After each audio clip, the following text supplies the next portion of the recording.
So I've done a few old school tech tips in the past, and y'all seem to like it. So today, if you've never set air pressure in a set of slicks before, for the guy that has never done this and brand new at this, how do we know where to set our air pressure? Well, I'm going to tell you the way that we've always done it, and I'm sure there's better ways, but I'm going to tell you how we've always done it.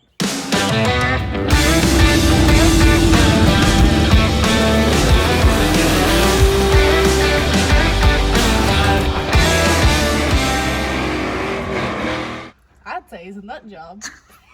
All right, so this is the very basics. I was going to make a very detailed video on how and go into all the explanations on this, but I got thinking about this, and if you're brand new to this and you've never fooled with air pressure before, because there's a lot of new guys that's never raced before, there's a lot of old guys that's never raced before. I don't want to make it sound so complicated you figure you just warps your brain, you figure you can't do it. So I'm gonna give you the very basics of how to know where to set your air pressure. Again, there is more detail to this that we can go into at a later time, but make the video short and to make the video as simple to understand as I can, this is what I'm going to tell you.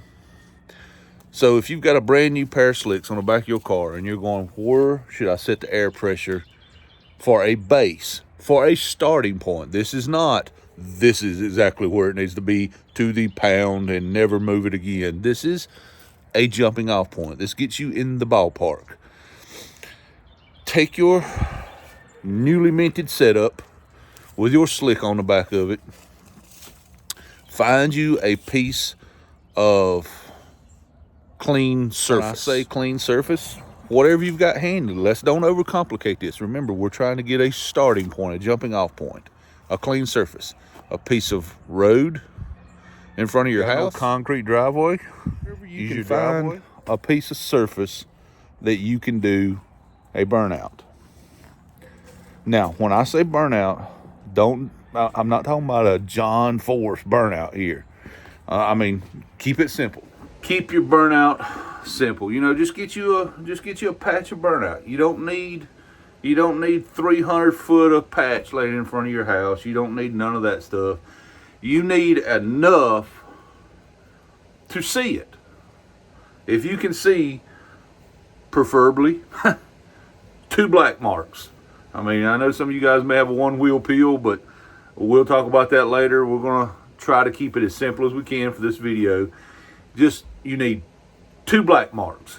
If you've got 2 black marks on the road, you can set your air pressure. That's all you need. So when you get you 2 black marks on the road, now from those black marks, we can set your air pressure. Here's what we're after. We're after 2 even black marks that look exactly the same all the way across.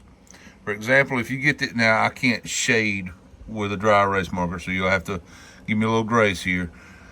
If you get 2 black marks that are black on the outside and kind of gray in the middle and black on the outside, you're a little low. We're gonna say a little low. We're gonna say you're a little low right there.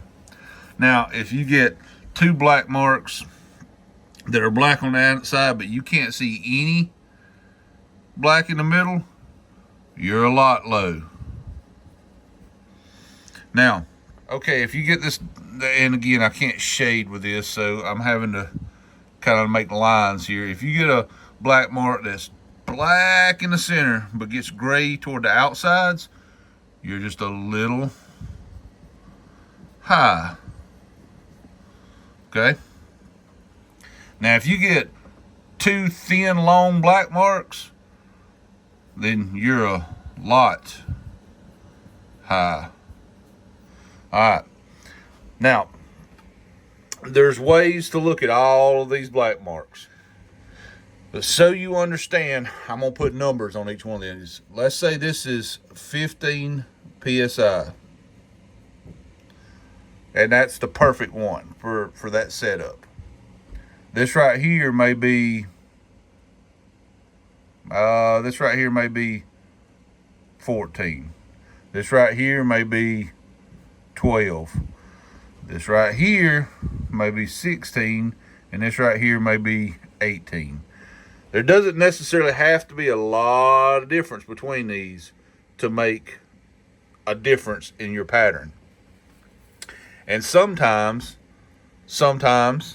you can kind of get fooled by looking at it and think that this mark, that kind of looks like it's a pattern all the way across, when this is what you're really after. So you can get it can get a little tricky, but this is what you're after: a black mark, and read the black mark. Now, how do we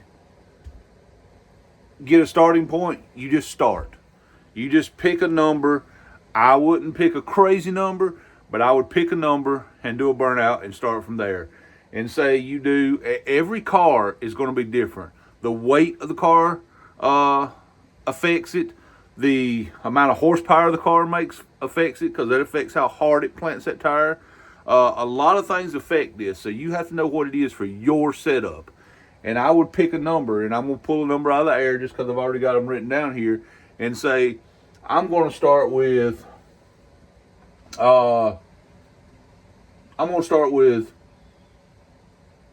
12 PSI. Let's say we started with 12 PSI here, and we do our burnout. And we look at it and go, well, we've only got black on the outsides. We don't have any, I mean, I can tell there's something here, but I don't really have anything on the insides. That means I need to do a little more air. You look at that and you make a judgment call. And I know if you've never done this before, you don't really know what to do, but trust your gut. And remember, small changes make big changes. So then you go and you say, okay, I want to jump up to 14 and do a burnout. Well, if you jump up to 14 and it looks like this, well, you went too much. You may have to do a couple of burnouts to get it where you need to be. Now, keep in mind, there are multiple ways to do this, and a lot of people have different opinions. A lot of people say you need to do a couple of burnouts and then read the last one, because you need to heat the tire. And it's true, a tire will swell a little bit when you get heat in it. But in this video, we're not talking about getting it dead nuts perfect the first time. What we're talking about is giving you an idea of how to figure this out on your own. I don't believe necessarily we need to give everybody fish, but if we teach people how to fish, they can get their own. You know what I mean? So what you need to do is do a burnout. That's what it is. And again, you don't need no John Force 300-foot burnout. You just need 2 black marks that you can read that are long enough to give the tire a chance to leave a print. And then you read that print. And then when you get to the track, then you can start adjusting. You can start playing with it. And once you get better with tuning, your tire pressure is part of that tuning. You also, everybody talks about tuning and you automatically think engine. But every part of that car is part of your tuning. Your suspension, your tire pressure, all of that. All of this is part of tuning.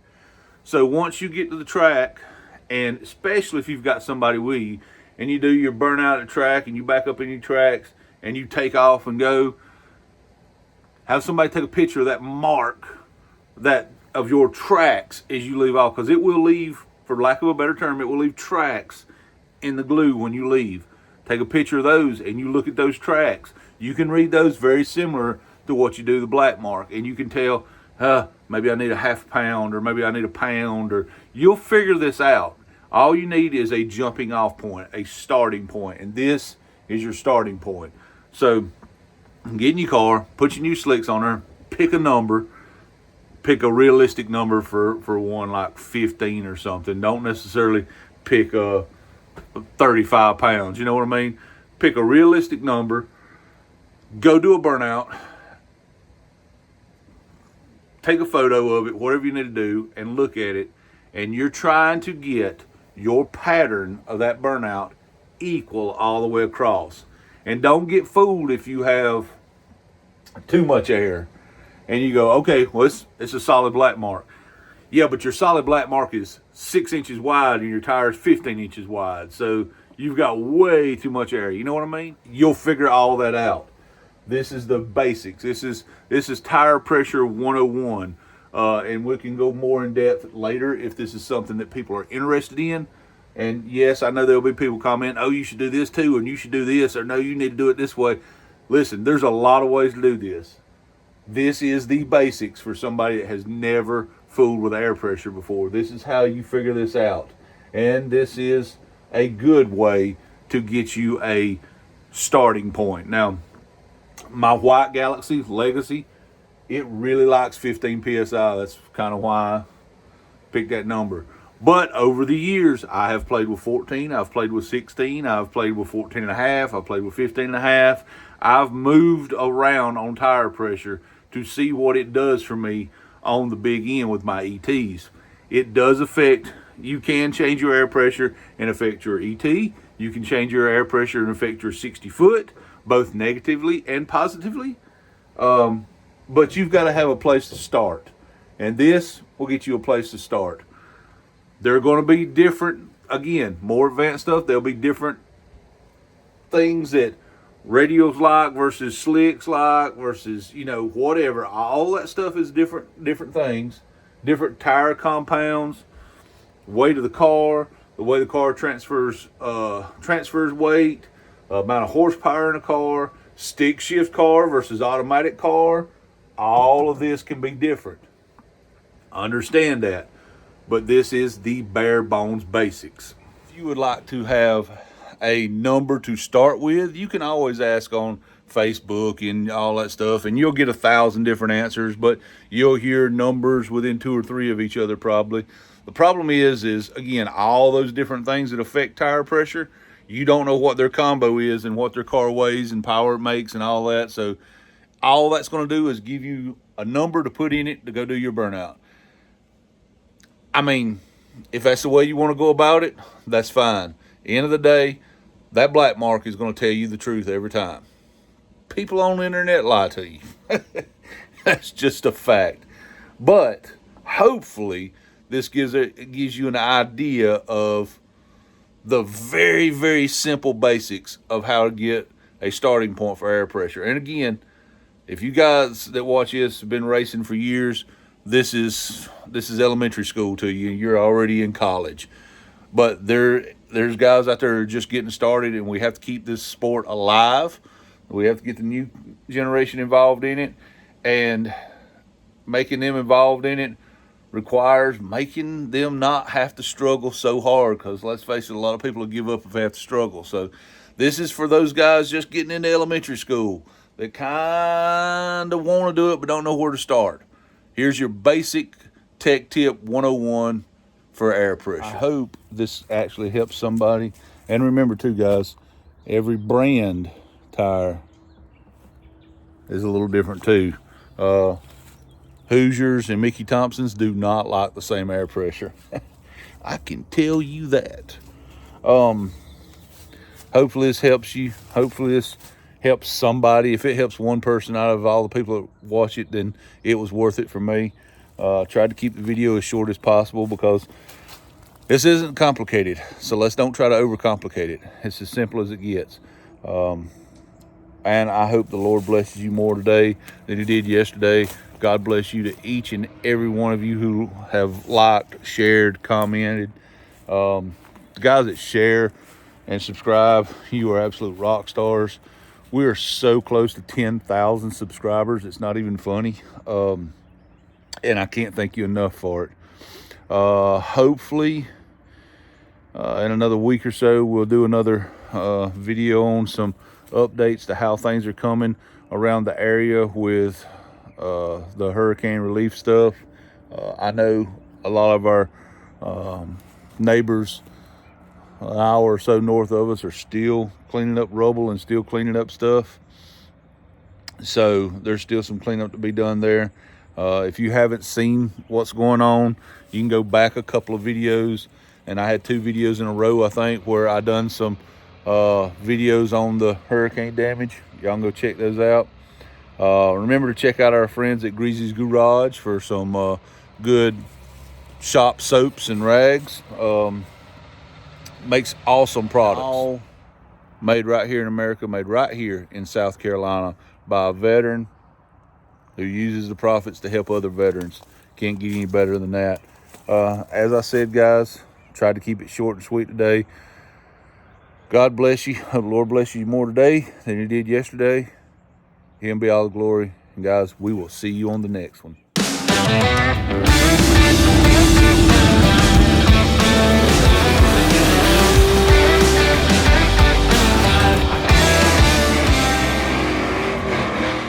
I'd say it's a nut job.